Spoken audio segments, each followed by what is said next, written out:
Hello class eight. अभी तक आप और हम ऑनलाइन जूम एप्लीकेशन के थ्रू क्लासेस कर रहे थे, मगर कई बार ऐसा हो जाता था कि नेट की कनेक्टिविटी की वजह से कभी मैं ही क्लास से आउट हो जाता था, कभी कोई बच्चा कनेक्ट नहीं हो पाता था, कभी वॉइस की प्रॉब्लम आ रही थी। तो इन सब चीज़ों को दूर करने के लिए अब हम रिकॉर्डेड लेक्चर्स आपको प्रोवाइड करेंगे, और उसके बाद जब भी हमारा ऑनलाइन सेशन हुआ करेगा तो हम ने जो ये रिकॉर्डेड लेक्चर्स में आपको पढ़ाया है, इसमें जो आपके डाउट्स हैं, आपके कन्फ्यूजन्स हैं, उनको सॉल्व करेंगे। ठीक है, तो इससे एक आपकी जो क्लास एक मोर इफेक्टिव तरीके से आएगी, और इससे सबसे ज़्यादा फायदा आपको बेटा ये मिलेगा कि जब भी आपके स्कूल खुलेंगे, जैसे कि आज न्यूज़पेपर्स में है कि आफ्टर 15 अगस्त स्कूल्स और कोचिंग्स को ओपन करने के लिए करा गया है, और तो तब तक आपका काफ़ी सिलेबस स्ट्रॉन्ग हो जाएगा, आपका फिर रिवीजन ही रहेगा और जगहों पर।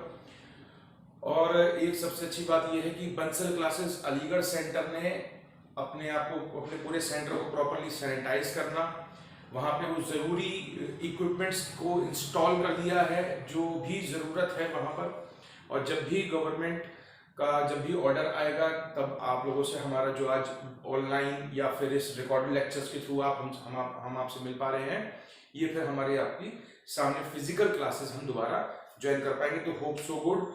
तो अभी जो चैप्टर हमारा चल रहा था वो एडमिनिस्ट्रेटिव्स, कैसे ब्रिटिश एडमिनिस्ट्रेशन को एस्टेब्लिश कर रहे थे उसके ऊपर। उससे पहले वाला चैप्टर था ये, मैंने यहाँ पे लिखा review of chapter second, the establishment of company power. इसको मैंने पूरा आपको ऑनलाइन क्लासेस में पढ़ाया था, मगर कई सारे बच्चों की कंप्लेंट्स थी, तो इसलिए उन कंप्लेंट्स को दूर करने के लिए आपको मैं इसका एक ओवरव्यू दूंगा पूरे चैप्टर का, और उसके बाद फिर हम अपनी वापस ट्रैक पर आ जाएंगे।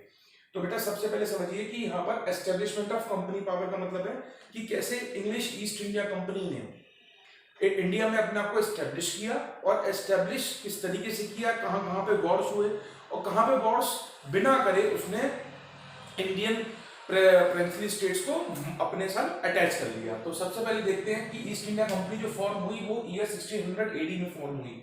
ये कैसी कंपनी थी? जैसे हमारे यहाँ ये रिलायंस है, टाटा है, और ये आपकी विप्रो है, इन्फोसिस है, तमाम जैसी ये कंपनीज होती हैं, ऐसी ये भी एक कंपनी थी।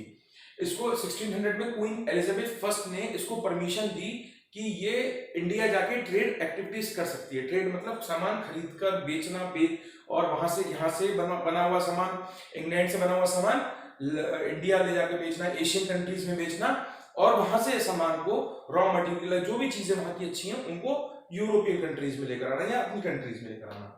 तो ये 1600 AD में बनी ये कंपनी, और इसको अलाउ करा गया ट्रेडिंग वर्क के लिए। किसके, कौन से वर्क के लिए? ट्रेडिंग वर्क के लिए अलाउ करा गया। इंडिया में उस टाइम जहांगीर का टाइम पीरियड था, तो जहांगीर के टाइम पीरियड में कंपनी को अलाउ कर दिया गया कि आप आके ट्रेड करिए। सूरत को उन्होंने एस्टेब्लिश किया, सूरत में उन्होंने अपनी ऑफिस और अपनी फैक्ट्रीज को इंस्टॉल करा, और वहां से उन्होंने शुरुआत करी।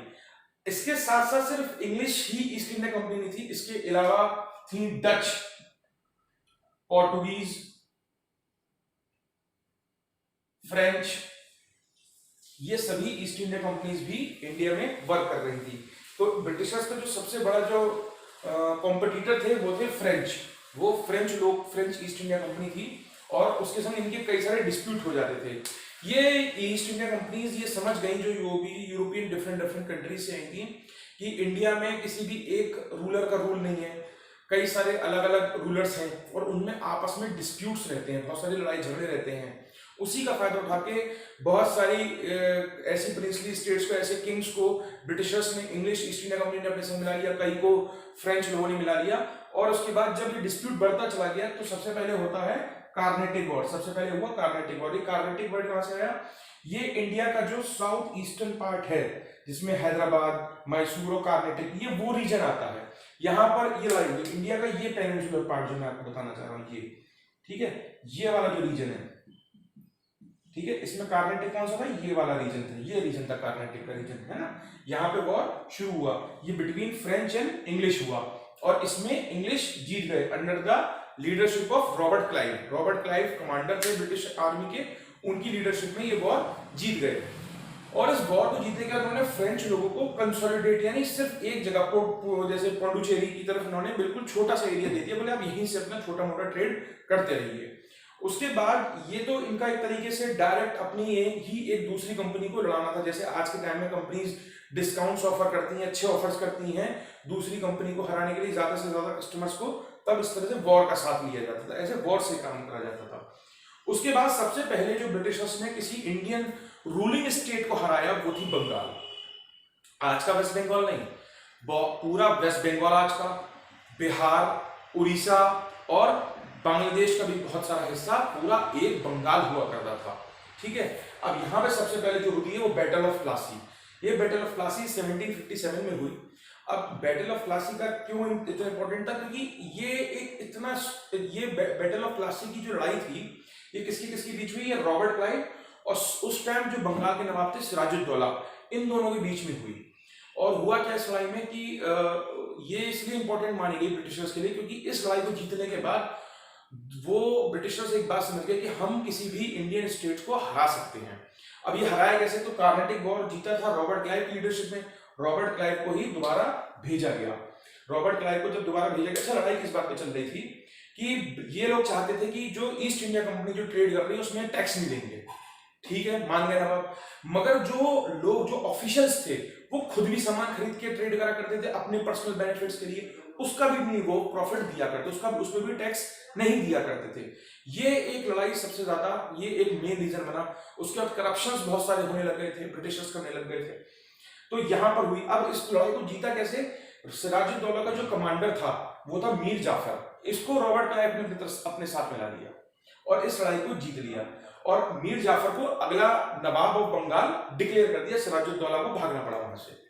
मगर सिराजुद्दौला के साथ भी वही प्रॉब्लम खड़ी हुई, मीर जाफर के साथ भी बैटल ऑफ प्लासी के बाद वही प्रॉब्लम खड़ी हुई जो मीर सिराजुद्दौला के साथ थी। तो इसके बाद जब उसने ब्रिटिश ऑफिशियल्स के जो करप्शंस थे उनके खिलाफ जब बोलना शुरू करा, तो अब भाई जीते तो इंग्लिश थे, इसलिए उन्होंने मीर जाफर को रिप्लेस कर दिया। उसका सन इन लॉ था मीर कासिम से। Mir Qasim was the son in law of Mir Jafar. इसके बाद मीर कासिम के साथ भी यही दिक्कतें आनी शुरू हुई। तो क्या करा गया कि फिर हुई अगली बैटल होती है, ये बंगाल को ही जीतने की चल रही थी, battle of Buxar. Battle of Buxar हुई 1764 में, जिसमें ब्रिटिशर्स के खिलाफ कौन कौन थे, शाह आलम कौन थे, शाह आलम थे उस टाइम मुगल एम्परर, और शुजाउद्दौला, सिराजुद्दौला नहीं, शुजाउद्दौला और मीर कासिम, इनकी कंबाइंड फोर्सेस को ब्रिटिशर्स ने हरा दिया। और ब्रिटिशर्स ने इसको हराने के बाद हुई treaty of Allahabad. Treaty of Allahabad में क्या कहा गया कि जितनी भी टेरिटरीज थी नवाब ऑफ अवध की, वो सारी एक्सेप्ट कोरा एंड इलाहाबाद, वो सारी जो थी ब्रिटिशर्स ने अपने संग ले ली और एम्परर्स को पेंशन बांध दी गई। और यहीं से फिर बंगाल में शुरू हुआ the system of dual government. Dual government में क्या था कि मीर जाफर को बैटल ऑफ बक्सर के बाद ट्रीटी ऑफ इलाहाबाद जब हुई, तो इसके बाद उनको दोबारा नवाब बना दिया गया, सिर्फ एक पपेट, एक कठपुतली के तौर पर उनको दोबारा नवाब बना दिया गया। और ये करा गया कि जो भी रेवेन्यूज होंगे वो ब्रिटिशर्स अपने साथ रखेंगे और अपनी फोर्सेस को मेंटेन करने के लिए करेंगे। तो इससे वहां पे बहुत दिक्कत खड़ी हुई, लोगों को ज्यादा टैक्स देना पड़ा था। और ये कब तक चला, ये 1764 से लेकर 1772 तक चला, क्योंकि तब तक रॉबर्ट क्लाइव ही सब कुछ देख रहे थे।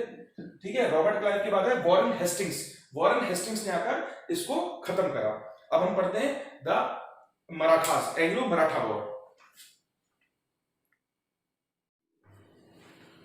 तो अभी हमने कॉन्क्वेस्ट ऑफ बंगाल पढ़ा, जिसमें बैटल ऑफ प्लासी और ये बैटल ऑफ बक्सर हुआ था। अब आते हैं एंग्लो मराठा वॉर पे। एंग्लो मराठा वॉर जो था ये क्या था, ये कुछ वॉर्स हुए हैं, तो जो हुए 1775 से लेके 1818 तक। ठीक है, अब देखिए बंगाल जीत लिया था, उसके बाद मैसूर जीता था, मैसूर हुआ था उसके बाद, मगर मैं पहले यहाँ पे मराठा वॉर आपको पढ़ा रहा हूँ। तो मराठा फोर्सेस जो थी ये इनका शुरू से ही ये मुगल एम्पायर के अगेंस्ट लड़ी थी हमेशा। और 18वीं सेंचुरी तक जब मुगल एम्पायर बड़ा वीक होने लग गया, तो तब तक ये इंडिया की सबसे पावरफुल फोर्सेस बन गई थी under the dynamic leadership of Shivaji Maharaj. ठीक है, इसमें यहाँ पर जैसे किंग हुआ करते थे और उनका जो चीफ हुआ करते थे, जो प्राइम मिनिस्टर की तरह से काम करते थे, उसको पेशवा बोला जाता। पेशवा एक पोस्ट हुआ करती थी। तो शिवाजी महाराज जो उस टाइम पेशवा थे, उनकी लीडरशिप में मराठा फोर्सेस इंडिया की सबसे पावरफुल फोर्सेस बन गई थी। और अहमद शाह अब्दाली, अच्छा ये और ज्यादा कर जाती है, मगर अहमद शाह अब्दाली के साथ जो इनकी थर्ड बैटल ऑफ पानीपत हुई थी 1761 में, उसमें ये हार गए थे, जिसकी वजह से इनको पीछे थोड़ा सा हटना पड़ा था, इनकी पावर थोड़ी सी कम हुई थी। इसके बाद जो पूरा मराठा एम्पायर था वो 4 बेसिक सेंटर्स में बटा हुआ था। वो बेसिक सेंटर थे कि गुजरात वाला जो रीजन था उसको गायकवाड़ रूल करते थे, और वो रूल करते थे बड़ोदरा से। उसके बाद बेरार वाला रीजन जो हुआ करता था उसको रूल करते थे भोसलेस, जो नागपुर से रूल करते थे, यानी बड़ोदरा, नागपुर, इंदौर और ग्वालियर, ये 4 इंपॉर्टेंट सेंटर थे मराठा एम्पायर के। उसी तरह से कुछ पार्ट मालवा का होलकर्स रूल करते थे इंदौर से, और जो दूसरा मालवा का पार्ट होता था इसको स्किंधियाज रूल करते थे ग्वालियर से। तो इस तरह से ये 4 इंपॉर्टेंट सेंटर्स बट गए थे, और इसी में से ही गायकवाड़, भोसलेस, होलकर्स या स्किंधियाज में से ही कोई अगला पेशवा बनता था। अब ब्रिटिशर्स ने यहाँ पे कैसे एंट्री करी अपनी?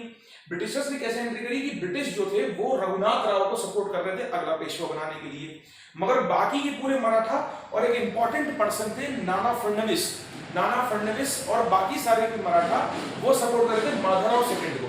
और इसके लिए पहली battle of Anglo Maratha war हुआ था ब्रिटिशर्स के साथ, यानी ब्रिटिशर्स और रघुनाथ राव ने बाकी के पूरे मराठा से वॉर किया था, जिसमें वहां पर ब्रिटिशर्स डायरेक्टली नहीं हारे मगर रघुनाथ राव हार गए।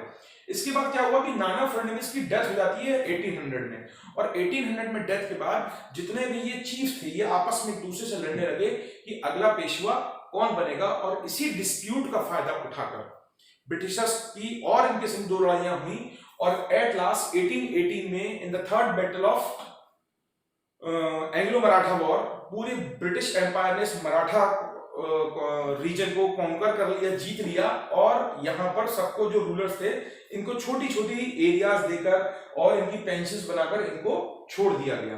ठीक,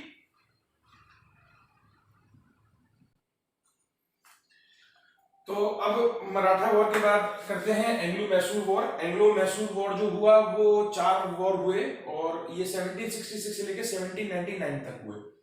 ये टाइम पीरियड था यहाँ पर हैदर अली और टीपू सुल्तान हैदर अली के बेटे थे, और ये सबसे बड़ा जो साउथ रीजन में जो सबसे टफ कंपटीशन ब्रिटिशर्स को दिया तो इन लोगों ने दिया, सबसे ज्यादा टफ कंपटीशन। ब्रिटिशर्स खुद डर जाते थे इनसे। हुआ शुरुआत ऐसे कि ये बहुत क्या कहते हैं, हैदर अली ने के संग दोस्ती कर ली। ब्रिटिशर्स क्या करते थे, जिससे जीत नहीं सकते थे उससे शुरू में दोस्ती कर लिया करते थे, तो उससे दोस्ती करी और कहा कि क्योंकि इन लोगों की लड़ाई रहती थी मराठास से, तो इनको ये कहा कि भाई क्या कहते हैं, आपके जब भी आपके संग मराठा आपके ऊपर अटैक करेंगे तो हम आपको बचाने जरूर आएंगे। और ऐसे ही हुआ 1769 में जब हैदर अली की लड़ाई मराठा से चल रही थी तो ब्रिटिशर्स ने वहां पर इनको धोखा दे दिया और वो लड़ाई में पार्टिसिपेट करने ही नहीं आए, और ये वजह बन गई कि हैदर अली ने ब्रिटिशर्स पे यकीन करना बंद कर दिया, बिल्कुल कोई यकीन नहीं करा गया। उसके बाद 1782 में हैदर अली की डेथ हो जाती है और टीपू सुल्तान जो होते हैं वो अगले किंग बन जाते हैं। यहाँ पे थर्ड एंग्लो मैसूर वॉर हुआ 1790 से 1792 के बीच में। उस टाइम जो इंडिया के गवर्नर जनरल थे उनका नाम था लॉर्ड कॉर्नवालिस, और लॉर्ड कॉर्नवालिस ने देखिए यहाँ पे क्या करा, उन्होंने अलायंस कर लिया, दोस्ती कर ली मराठास के साथ और निजाम ऑफ हैदराबाद, और इनकी कंबाइंड फोर्सेस ने लड़ाई लड़ी, और इस लड़ाई में टीपू सुल्तान के दोनों बेटों को हॉस्टेज यानी उनको पकड़ लिया गया। और इसके बाद जो 4th बैटल हुई, उस 4th बैटल में टीपू सुल्तान लड़ते हुए मारे गए, 4th बैटल। और यहां से क्या हुआ कि भाई जो रॉयल फैमिली थी उनको छोटा सा एरिया दे दिया, उनकी संपत्ति थी, बाकी का पूरे रीजन ब्रिटिशर्स ने अपने एरिया में मिला लिया। ब्रिटिशर्स जो थे वो ज्यादा लड़ाई करते करते अब उनको एक बात समझ में आ गई कि अगर हम इसी तरीके से लड़ाई लड़ते रहे, मगर देखिए मजेदार बात ये है कि ये पेनिनसुलर रीजन जो है इंडिया का, सबसे पहले उन्होंने यहाँ लड़ाई लड़ी जो कॉन्क्वेस्ट ऑफ बंगाल, उसके बाद उन्होंने ये मैसूर वाला रीजन, और फिर ये मराठास वाला रीजन, यानी ये पूरा रीजन इन लोगों ने जो ट्रेड के लिए सबसे ज्यादा इंपॉर्टेंट था, पूरा पेनिनसुलर पार्ट इंडिया का कैप्चर कर लिया लड़का। और उसके बाद सिंध और पंजाब वाले रीजन में लड़ाई हुई, और वो बहुत छोटी थी, इतनी कोई ज्यादा बड़ी नहीं थी, मगर ब्रिटिशर्स ने अब क्या करा, उन्होंने कहा कि भाई कुछ स्ट्रेटजीज ऐसी अपनाई जाएं जिसमें लॉर्ड वेस्ले जो उस टाइम गवर्नर जनरल थे 1805 में, उन्होंने कहा कि भाई अगर लड़ाई लड़ेंगे तो खुद की ही संपत्ति खर्च होगी, तो क्यों ना, अब ब्रिटिशर्स का रुतबा और दमखम पूरा हिंदुस्तान में बढ़ चुका था, तो क्या कीजिए, तो इस तरह से कुछ पॉलिसीज, कुछ स्ट्रेटेजीज अपनाई, जिसमें सबसे पहले थी सब्सिडरी अलायंस। युद्ध की जगह पे क्या करा है, सब्सिडरी अलायंस। सब्सिडरी अलायंस में क्या करा जाता था कि ब्रिटिश इंडियन रूलर्स को इंस्ट्रक्ट किया जाता था कि अगर आप हमारे साथ अलायंस कर लेंगे तो हमारी फोर्सेस को या तो आप मेंटेन करिए, हमारी जो फौज आपके यहाँ रहेगी उसको या तो सैलरी, उसका खाना पीना, उसका रहना सब मेंटेन करिए, या वो किंग अपनी कुछ टेरिटरीज, अपना कुछ रूलिंग एरिया हमें दे दे, हम वहां से जो रेवेन्यू जनरेट करेंगे, जो टैक्सेस लेंगे, उससे ऐसा करेंगे। तो यहाँ पे ये शुरुआत कर दी, जिसमें निजाम ऑफ हैदराबाद और निजाम ऑफ अवध ने सब्सिडी अलायंस को एक्सेप्ट कर लिया। उसके बाद दूसरी इन्होंने स्ट्रेटेजी अपनाई ब्रिटिशर्स ने, एनेक्सेशन। एनेक्सेशन को कहते हैं जोड़ना।